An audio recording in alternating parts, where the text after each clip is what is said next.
Phoebe's at Trinity Baptist Church right now to give you the details for Fay's memorial tonight. Phoebe? That's right, guys. I'm here at the Trinity Baptist Church in Casey, where just a few hours from now, hundreds of family, friends, community members, and law enforcement are expected to come out and say their goodbyes to 6-year-old Fay Swetlik. Fay's body was found Thursday morning following a 3-day search after she went missing while playing in her front yard. A vigil was held Saturday night outside of their Churchill Heights neighborhood, where the parents of Fay had a chance to thank the public openly for their support.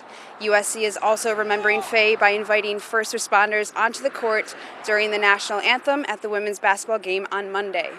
We spoke with a pastor from the church earlier this morning who says that the service tonight will be child-friendly. We just wanted this to be a time in which kids could be comforted, that we can try to help share what we feel the Bible teaches about death and about heaven in particular, to let them know their classmate, their friend is okay. She's not hurting, she's not suffering. The family has asked that you wear their daughter's favorite colors, pink and purple, to the memorial service tonight that starts at 7 o'clock. I'm reporting live here from the Trinity Baptist Church in Casey. Phoebe Murray, Carolina News, back to you in the studio.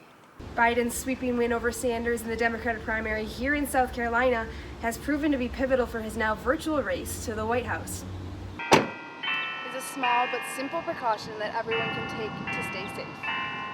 Shelters across the country are being forced to close during COVID-19, but with a little help from the community, dogs like Scooter here are being fostered until they can find a more permanent home.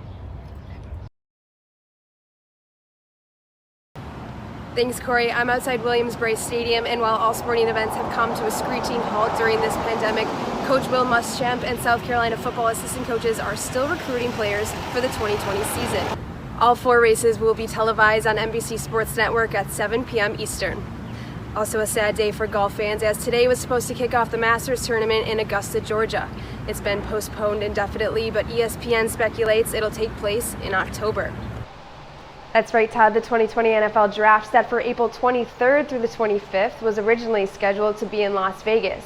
It'll now take place from ESPN's headquarters in Bristol, Connecticut, due to the coronavirus pandemic. In Carolina Panthers news, Christian McCaffrey signed a 4-year, $64 million extension yesterday, becoming the highest paid running back in NFL history. ESPN's Adam Schefter was first to tweet the news Monday afternoon. McCaffrey would be averaging $16 million per year. Before the announcement this morning, public schools were to be closed until the end of April. President Kaslan of the University of South Carolina is still expected to make an announcement on whether the university will hold in-person classes in the fall semester. Thank you, Mike. And during these times of uncertainty, one Wisconsin man is keeping busy and has found a purpose for his talents.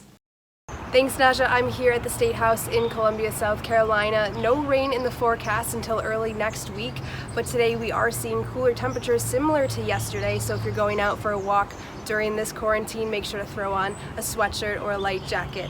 But let's go ahead and take a look at tonight's lows. Governor McMaster declared a second state of emergency following the damage caused by the tornadoes earlier in the week, the first emergency already being declared from COVID-19.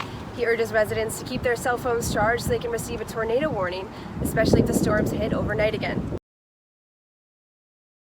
What's your PIN number? 2588.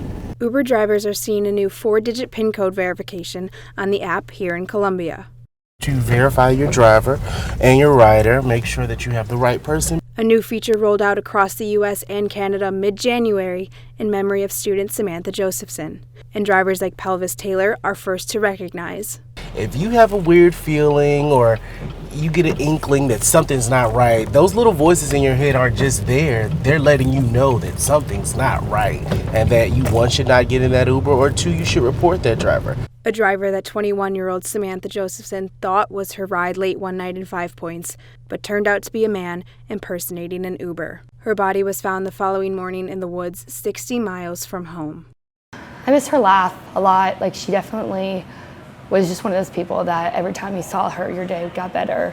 Close friend of Samantha's, Grace Sabitis, remembers how she shined. I feel like she brought a light to everyone's life that she met, and that when she was gone, that light has been dimmed, but like, we feel her more and more, and it helps light it back up again.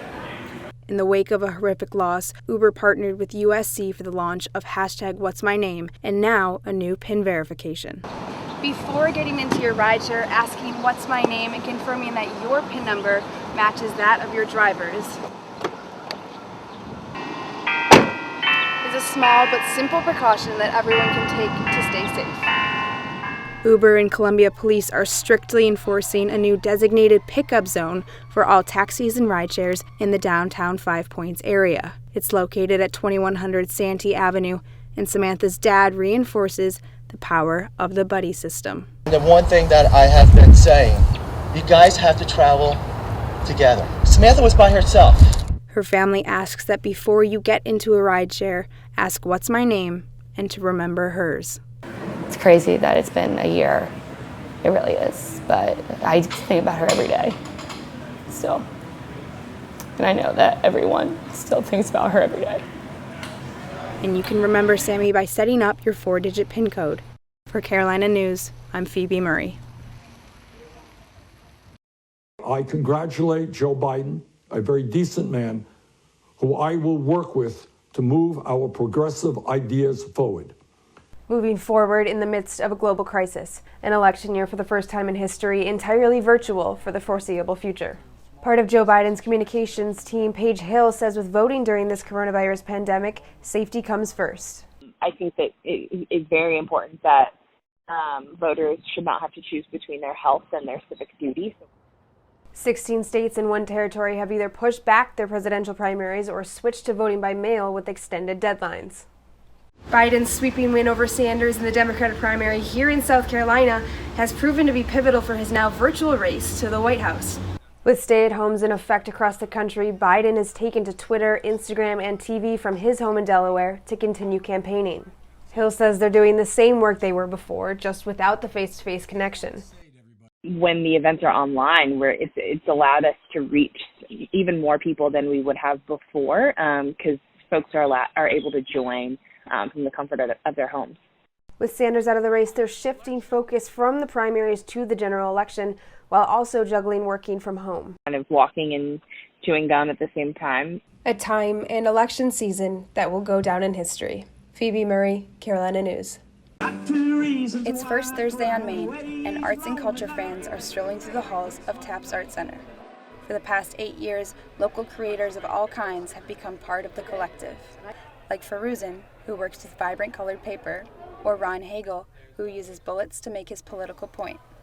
There's not a second of the day that's not some sort of creative experience or meeting of the minds, which makes it really special, and it makes people want to come here and stay here. So we've built a family from that. But like many households, this family is having to move. Caitlin Bright is executive director of TAPS. She says the nonprofit didn't get the grant money it needed to stay in its downtown home.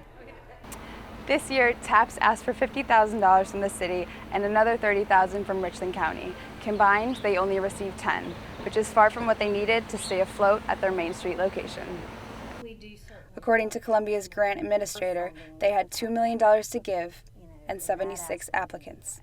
We also have new groups coming in, so sometimes the money's got to come from somewhere, so there may be groups that may not get quite as much so that we can make room for new arts and culture groups or events that qualify that are coming in. At the same time the TAP Center is competing for art dollars, it's also struggling with history. Built in the 40s, this former department store has a host of water leaks and is showing its age. And then there's the basic stuff where things break and then you're arms deep in sewage water because it takes, everything to keep a space like this running. So they're looking for a new home, one that Bright says may very well be in Casey. No matter where they end up, she wants the artist to play a role in the space and its design. I do want to have more of a setup that says community and a flex space that means community. The artists we talked to plan to follow Bright wherever she lands. But until the end of November, they'll still be saying, "Meet me at TAPS." For Carolina Insider, I'm Phoebe Murray.